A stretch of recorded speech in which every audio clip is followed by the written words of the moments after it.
Hi, this is Eric Chase, afternoon host on Cumulus Media Toledo's Q105, and your host for another episode of 68 Words here with the Ability Center, with a guest who you may already be familiar with because they got to sit with Chris Peterson during our Authentic Authors series. You're going to get to know Allie Leatherman a little bit more. Some of Allie's likes: concerts, Matchbox 20, sarcasm, spinal cord injury advocacy, her partner in various forms of crime, Taylor. Dislikes: that very Taylor hogging the bed, Matchbox 20 continually canceling their concert at the zoo, and you making things awkward about her disability. Don't just stare at my hands like I want you to ask me about them, or I'm just gonna tell you about it, which is a little more awkward than you asking, but whatever. Once you start laughing, you loosen up. So that's always been integral in trying to break the ice, whether it's a stranger or somebody that I've known for a very long time that I just haven't seen since I got hurt. Only difference here is my presentation, and the only person making it weird is you. People, places, and spaces doing disability differently, sharing first-hand experience in our podcast. Inspired by the 68 words that sparked the disability rights movement. Learn where it started and what's next. Hi, my name is Stuart James, and I'm the Executive Director here at the Ability Center, and welcome to 68 Words. Welcome to another edition of 68 Words. I am expecting to having to do some light editing here because we are in a different setting. Hopefully you saw Allie Leatherman's Authentic Authors chat. Allie, good morning. Good morning, good afternoon, or whenever anyone is hearing this. Good morning to you. Thank you for inviting us into your home. Of course. I feel like I've walked into a 1990s sitcom with the cast of characters that are coming to and from, almost like we should introduce who's coming on the show. That's the perfect depiction of exactly what my life is like. It's very much Full House in here, but maybe the 18 plus version. I would have said 24, but yeah, I think you're spot on 24. there. Well, thanks for taking some time. Thanks for letting Mallory double you up on some content here. Like I said, American Authors with Chris Peterson. Hopefully I will top what some of the greatness she did, but thanks again for taking some time. Can you tell us, if people didn't watch that, can you tell us about your accident? It was 2014, right? Yeah, yep. I got in a motor vehicle accident in 2014. Also, my grandma thinks that I'm an Emmy recipient for the Authentic Authors taping, so if anyone would like my autograph or like a piece of my life, I am selling them.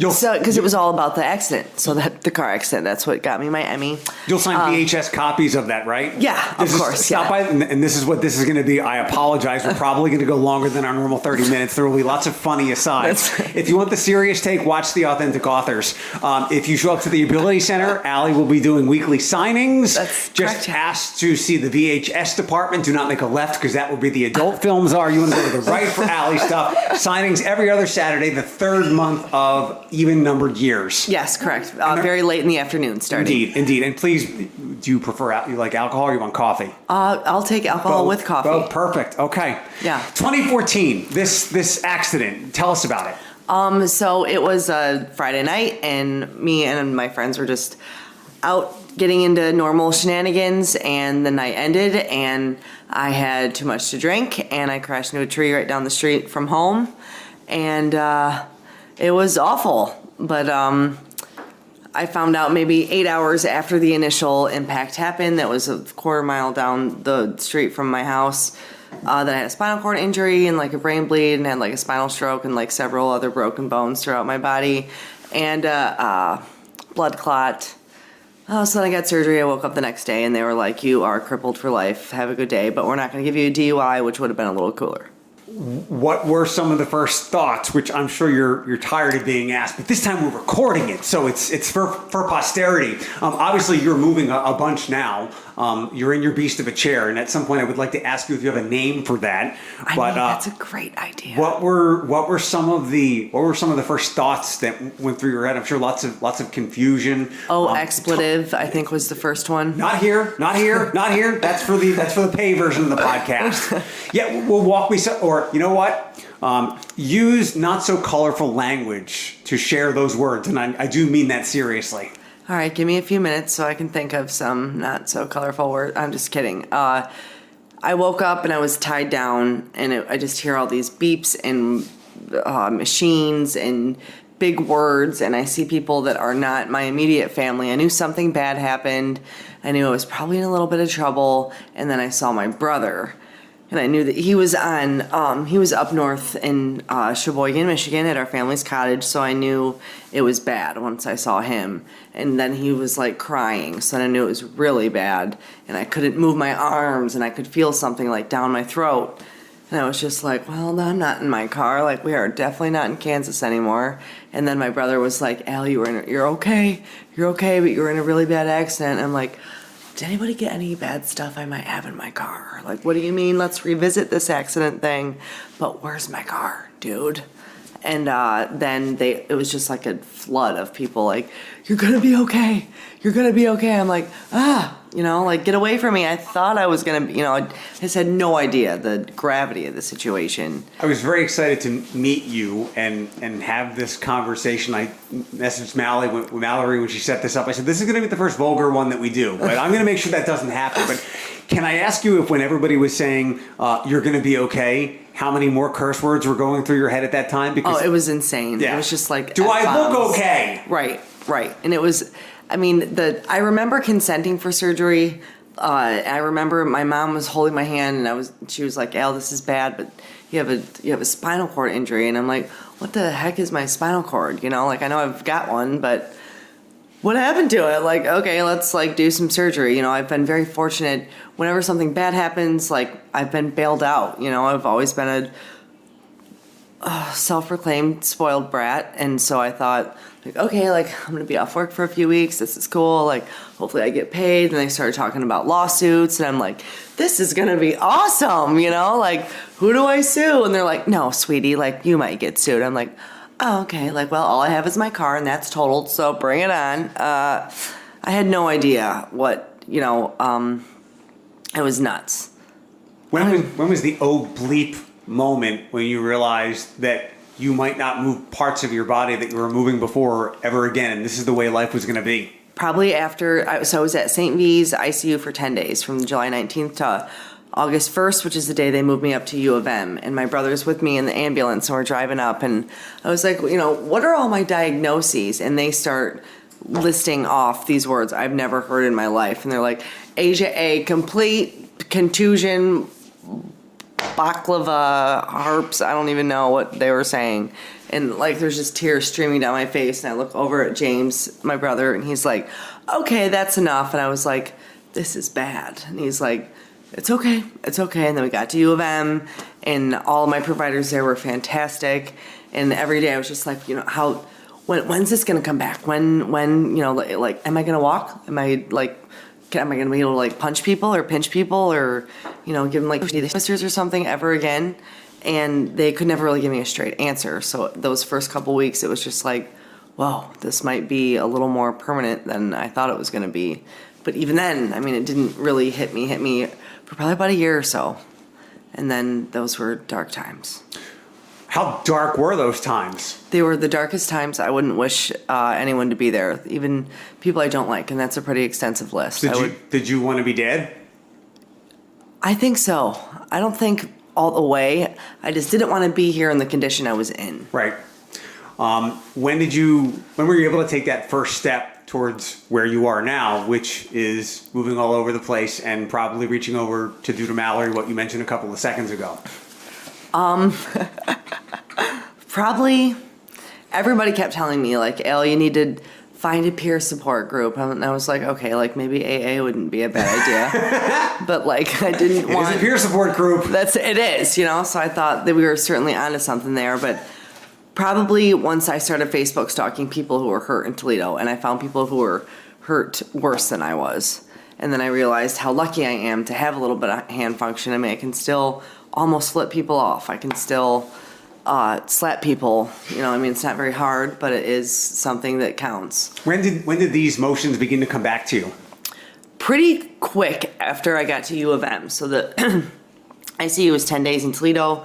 U of M, they had me in physical and occupational and speech therapy within 3 days of being there. And so they were like, if you can move anything, you have to move it, double time. so I would say, by the beginning of August there, I started, and the surgeon actually told my brother, like, we hope to save like 30% of one arm and 60% of another. And I'm like, what the heck does that mean even, And that's about what I have, probably pretty close. Let's get to another serious part of this, and then we can go back to the really, really fun stuff. We're sitting in your kitchen here, and we'll get to Taylor shortly, the real star of this thing, right? The star of the show. She's the Uncle Jesse, I guess, or whoever was your favorite character on Full House. That's a 90s reference for all the younger people that are listening. You are one heck of an advocate for people who are in situations like you. When did the light bulb go off? When did the light on your chair go off and go, I want to help others who are in situations like me to let them know that this ain't over? When did that light bulb hit?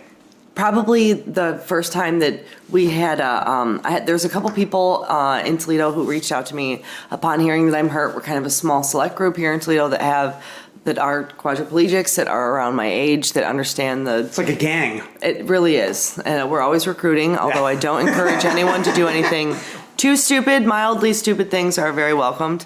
And once I found, them and kind of saw how they were settling into their respective lives, and I was kind of like, I don't know if that's what I want. I don't know if I just want to, swallow the pill. Like, this is your new normal. It's going to be okay. You can still live a fulfilling life. Like, shut up. I know that. So once we kind of got together, we would always meet at Manhattan's the third Wednesday every month and, commiserate and celebrate each other's successes or lack thereof. And then it was like, there has to be, I don't want to just go, oh, they don't have a ramp here. Like, let's file suit. Or, oh, they have stairs there. Like, if people stand up in front of you can't see. I wanted it to be more than that. I wanted it to be about the injury, because that's where I feel like all the stigma lies. So we connected with the national organization at that point, and then the ball started rolling quickly, and we were able to secure funding through a contact that we had that was on the governor's staff. And it was a really cool process. So go back. Are you more of the mind that you want to comfort people who they've initiated themselves or in some way into your gang, rather than bringing the lawsuits? Did I get that right? Yeah. Okay. Again, you remind me so much of me. If I was ever in a situation like you, and I think we've all envisioned, we've all seen enough media and we've come across people like yourself, who are like, what would I do in that situation? I'm looking in a mirror right now. My mental health advocacy is that way. I don't want to bring any lawsuits. I just want you to tell you that you can use your sick days if you just don't want to go to work because you're feeling like, what are the things that you do as an advocate, attending events? Where's your influence? What draws you? I mean, just my biggest influence are my friends, people who have been front row, and now just to watch them kind of evolve with me as the injury has been here, just to see like their acceptance. So it's like, okay, like you people love me so very much and it doesn't matter to you. So now that I'm comfortable with you, I have to transpose myself and put myself where I'm not so comfortable and get those people up to the same level. And that's probably like my biggest goal at this point. Like, don't just stare at my hands. Like, I want you to ask me about them, or I'm just going to tell you about it, which is a little more awkward than you asking, but whatever. Something that you said to Chris, people give you exasperated looks or they give you an annoyed vibe. Mm-hmm. Tell me about those. I think you just touched on them briefly. It's like people are uncomfortable with what they don't understand. I still am at certain times, so I empathize with that. But they're like, oh, Deanie, it's like this weird pity-driven curiosity, or just general annoyance at like the size of my wheelchair, or me trying to turn around and taking out a couple end caps, which is obviously not ever happened. By an able-bodied person or some ramp-running child through the supermarket, right? Right, 100%. Like. If you're a biped human being, you don't do those things. So it's, strictly people in wheelchairs that mess stuff up or just in the way. Or like once I was in the self-checkout line at Meijer, and this woman came up behind me and she put her hand on my head. You know what I mean? Like hand on my head. Am I saying that right? Yeah.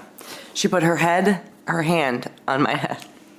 And she said, I'm so proud of you for being out. You're a real inspiration. And I'm like, These are maxi pads, lady. Like, thank you very much. I'm happy that I was able to give you a little bit of feel good for this morning, but like, that's really weird, you know?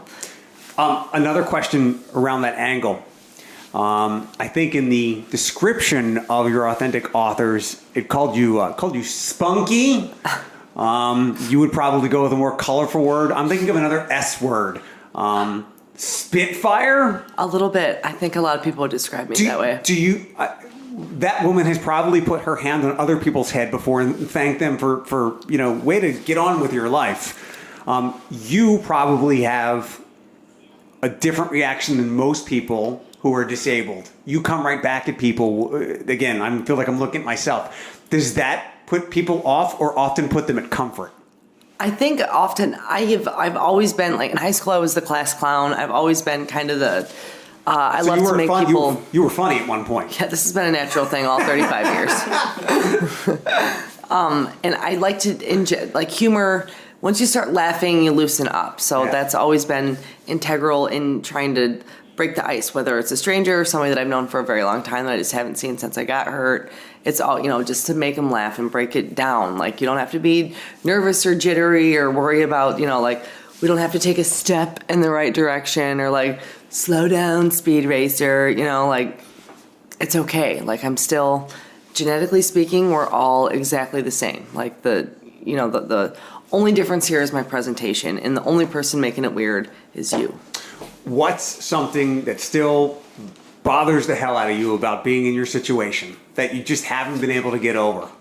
That I still feel singled out sometimes. Like, did I push it when it came to perhaps not driving when I should have several times? Without a doubt.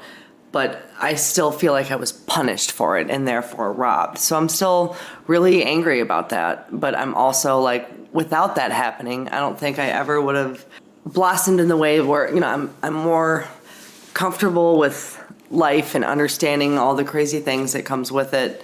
So on the same hand, I'm not really mad. I'm grateful for my accident too, just for the perspective and the front row parking. I was going to ask you the other side of that. What's something that you've come to really embrace, maybe even sickeningly enjoy about your disability? The parking? Parking ranks very highly up there. You shame the hell out of people, right? Oh, big time. Yeah. Big time. That's really fun too. I mean, in all sincerity, I would probably say front row concert seating or the concert seating at amphitheaters. What's the best show you've ever seen? Just Pearl Jam, just last weekend in St. Louis. Oh, good for you. It was absolutely a bucket list concert, and my very close friend Steve and I went to St. Louis. It was like the first time I was away from home, like just kind of by myself, kind of, but obviously not by myself. And we got to see like the last grunge band of the 90s that is in existence anymore. And it was the best time ever. Going down that path, and we'll come back to the disability stuff. And Taylor, I didn't forget about you. Get up. Come on. You're up soon. You're a 90s grunge person? I'm in any genre. I mean, I'll listen to Beethoven. I'll listen to Coolio. Rest in peace. Yeah. That was a real doozy. Yeah. And he was just here, too. I missed him. I didn't even know that he was in. I don't know what I was doing that day. Must have been a long nap day. I was going to ask you if 90s grunge was your thing. Where were you with the Taylor Hawkins thing? Because there was a big tribute just last night, which would be the September 28th. That's, unfortunately, I don't even remember what I did yesterday. But watching that, unfortunately, was not on the agenda, but I will be revisiting that because watching his son play at the first tribute in London was, I watched it like 12 times in a row and cried a lot. What's a concert you're dying to go to? Now, I mean, I've been crossing off some pretty big names off my bucket list. Who's on the bucket list? Who's left? I mean, they're all dead people, so I'm totally... That's fine. I mean... Look. Petty would be up there. Queen. Okay. Prince. How about living? All right, well, the Killers, but I'm going to see them next weekend. I love the Killers. Okay, can we talk about the Killers for a second? Mm-hmm. We'll be back to disability shortly. So the Killers, it's got to be out there, but I would like a 5,000 word think piece on the career of the Killers. And I know that Brandon Flowers recently came back for something, but it was not very Killers-y. It was more about him. And I get it. He's the lead guy. They had one of the greatest first albums ever. Like a Yes. brilliant debut album that seemed like they were going to be on a career path where they were coming back when they were 78 to the Huntington Center like the old guys do now. The second album with When We Were Young was okay, and then it just stopped. What happened? I don't know. I think that he couldn't find me to be with me, and so he really just hit a block in his Okay. creative realm. Okay. So now that he's coming, locally, I plan on inspiring him, and we'll see where they go from here. You said Mozart, also dead. I think, or Beethoven, also very dead. Give me another current artist that people wouldn't expect you to be into. Oh, Matchbox 20. I would expect that. What does that mean? Well, I know that you said Pearl Jam. Matchbox is great. And you know what? As long as the zoo exists, they're going to keep postponing this show. Dude, I've had those tickets for all 3 years, and I'm just like, I wrote Rob messages on Instagram. I wrote him on Facebook. He's not reading them, but that's because he's very overwhelmed.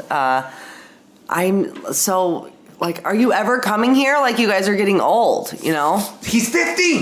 He's 50! And married. To a spicy Latina lady, I believe. Yeah, her name's Marnie They've or been something. married forever, too. All right, let's talk about this. We'll maybe get to the disability stuff again, but I knew that this was going to happen. So, I don't like going to concerts. There's a lot of people. What? I don't like a lot of people. They kill this introvert. Lots of people, lots of noise. Terrible to get out of the parking lot. Then this is the best part about being injured. I have this huge section all to myself, and if there's able-bodied people there, I like stare at them until they have this like terrible sense of guilt that just eats them alive, and before you know it, no one's sitting by me. And I can swoop in. That's 100%, and then it's very roomy. It's nice. This Matchbox 20 thing is almost a joke at this point because I feel like that show was scheduled at the zoo in like 2018. It wasn't. I think it was the first year of COVID. And at this point, if we continue to get variants, and I say this extremely tongue-in-cheek, and I am very aware of the devastation that the COVID has caused the entire planet. Absolutely. But at this point, I might put this on Matchbox 20 for continuing the variants just so they don't have to come to the zoo. I'm starting to take it very personal as well. And like Kyle Cook, who's the lead guitarist, love you. If you're listening to this, just tell Rob to get over it, We need you here. 100%. If it matters, I met him, done some events with him. Kyle Cook? No, Rob. Oh. Very nice. A lot smaller than you would think, but a very nice man. Yeah. Favorite Matchbox 20 songs? Bright Lights, Unwell, Back to Good. Okay. Did you just cut me off? I could have kept going. 3 is enough. Well, I have another question. A Matchbox 20 song that wasn't a massive hit that you liked? What's that drum song? English Town, probably. What album was that on? Oh, boy, I don't know. LimeWire. Okay. I don't even remember the last time I bought a CD or had. I think one of the last CDs I remember buying was Chocolate Starfish. What's that? Limp Bizkit. You just admitted on something that will be recorded for eternity that you purchased something from Limp Bizkit? This is actually one of the milder recordings that anyone would have on file. There's stuff out there that would really get me in trouble. Got it. To go back to the family, this very full house. Who are all those people and how helpful have they been? Those are my minions. I employ them. Okay, Gru. That's which I just saw my first Minions movie, and it's great. Highly recommend all of them. They're my parents. They're pretty cool. They decided one dark night to create a child prodigy, and here I am. And then I moved out, and then I got my accident, and I came back home, and they were thrilled. I would guess they're very helpful, or can they bounce your sarcasm right back at you? Oh, I am a product of my environment, big time. Okay.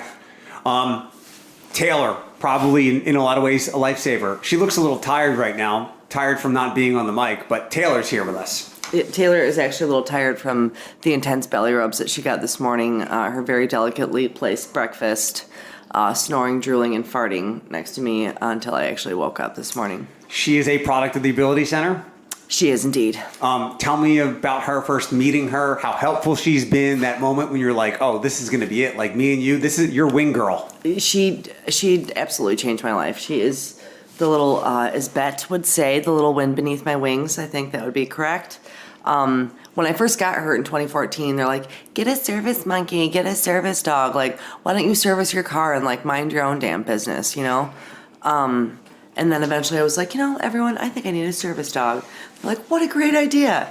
So I applied and I called them every other day and tried to threaten people that might be ahead of me on the list because I was just ready at that point. And, but I was very patient, as I'm sure they would agree. And I got scheduled for my final interview about 2 years in, and they called me and they're like, we need you to come in for your final interview, blah, blah, blah. And they already had a feeling that Taylor and I would be a perfect little match. And so everyone like walks out and they're like, Ellie, this is gonna be your girl. And I'm like, oh my God, like, I'd like to thank my parents. I'd like to thank you. Like, could somebody give me a coffee? And then that was like the best day of my life, I think. What was the first action that she did when you guys were here or somewhere when she was working and you're like, this is going to... She picked up my phone and she like, you know, I leaned forward to have her put it in my hand. She drops it right past my hand because she doesn't like my phone because it takes me away from her. And I was like, sure. Okay, girl, like we're going to be quite the interesting pair. Pick it up again. Give me my phone, and then she did it again. And I was like, okay, like this girl's got some sass. She's gonna give it right back to me, so I have to use like our grown-up voice, and then she'll actually hand it to me. Like we can't do our doggo voice. What exasperated things do you think if she could speak English like we are, she would say to you over the years? Relax. Stop thinking about it. Shut up. Give me more chicken. Say that again and I'll send your nudes. Seriously, that is for sure. Like, I will tell them that you do have an OnlyFans account, DogMom414. And just what's it matter? You know, I mean, that's been her biggest impression on my life has just been like, what, you know, let's go play bally, let's go swimmy, let's, you know, you're stressing out about something that you're the only one taking personal that you can't control, and there's just you're stressing yourself out. And so she's been a great little mental distraction. Right now she's little Aubrey, she's also a nice distraction. She might have gotten it from you. That's, you know, I'm not telling all my secrets. I think I saw in the Chris video that she outswims you. Do you swim? I do. We have a cool pool lift for my parents' pool. Otherwise, I just make my brother and all of his buds lift me in. So it's, you know, then also all about me as well. Swimming was like the most athletic thing I ever did before the accident. The second would probably be like going to get the mail. Mm-hmm. So swimming has always been kind of like the free movement. Like, you know, my nerve pain's gone. I can flop all my legs around, well, both of them. It's just where I feel the freest, you know. I'm not in the wheelchair. I'm not. Sure. If you could have another kind of service animal, you said service monkey, so it made me want to ask this question: real or mythical? What do you think would make a good service animal? Definitely not a bird. Okay.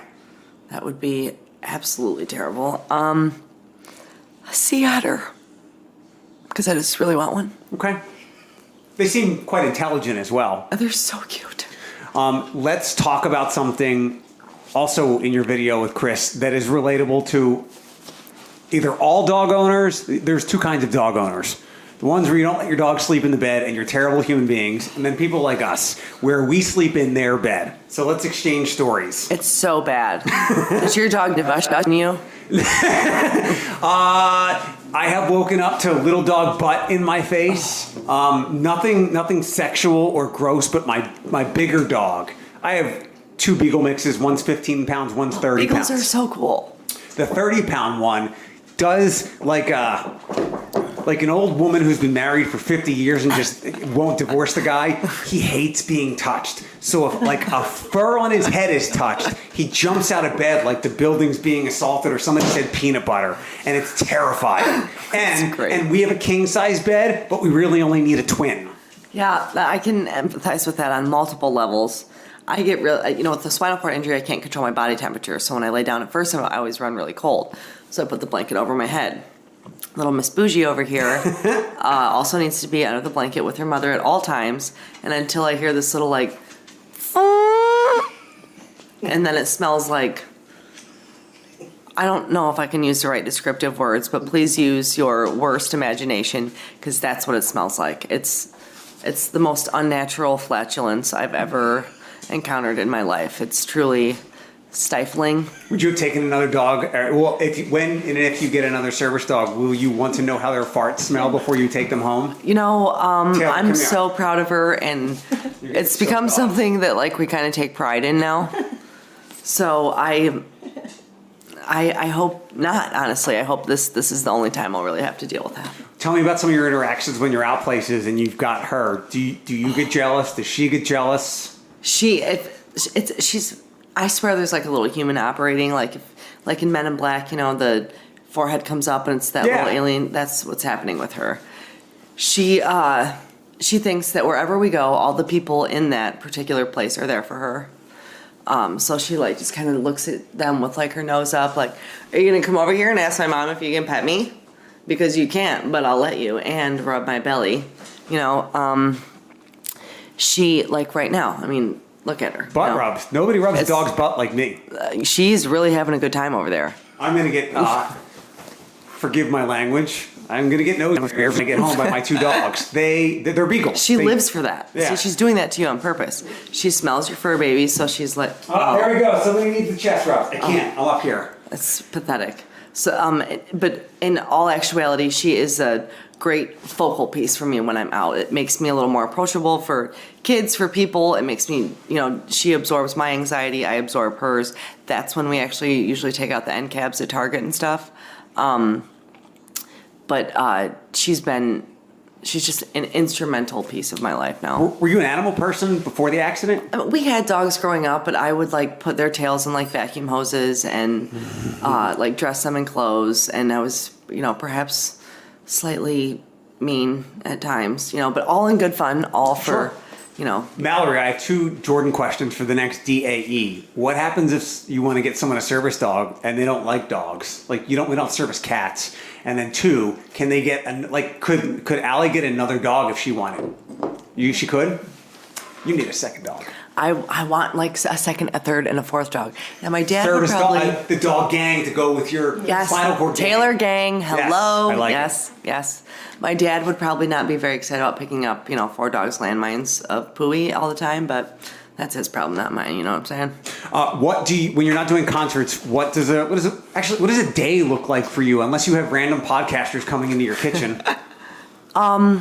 Normally, I wake up about a spry 3 p.m.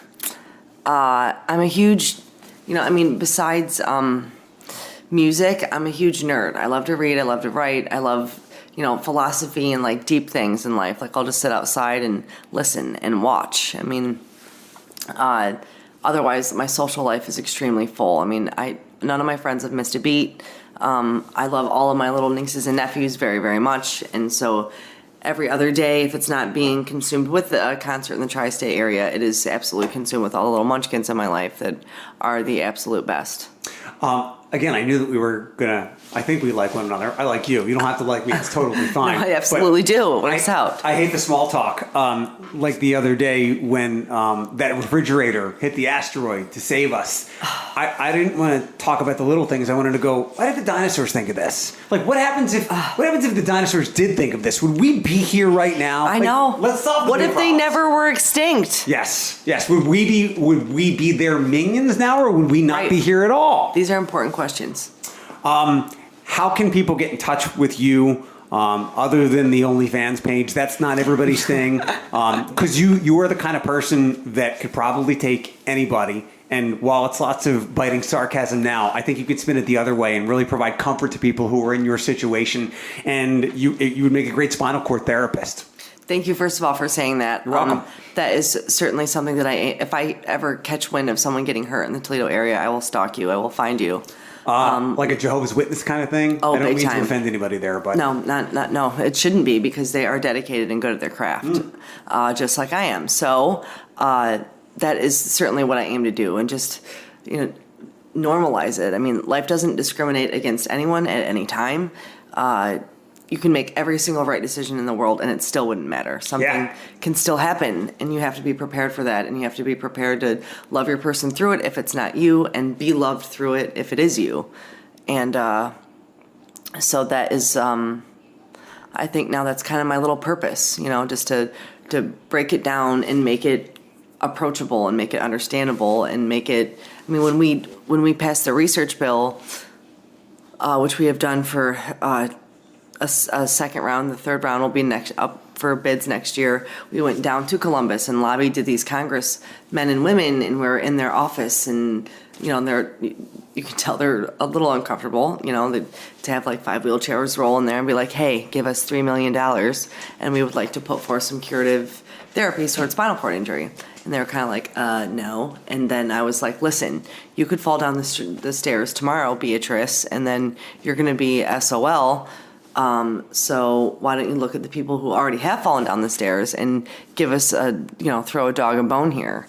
And so I felt so like these are like people and above from where my life is, but not really, So it was, it's been a cool opportunity to remind other people that you're just a people too. Like you're really no different than me. You're no better than me. Like maybe you have a little more money, maybe you drive a nicer car, but when it all boils down to it, you're the same exact as me and susceptible to all the same wonderful or terrible things that could happen. And you have an in-ground pool, which puts you way above a lot of people. Big time. That seems like the overarching goal, to continue to funnel money towards people who are in your situation. What's a more immediate thing that you're working on as far as advocacy? Probably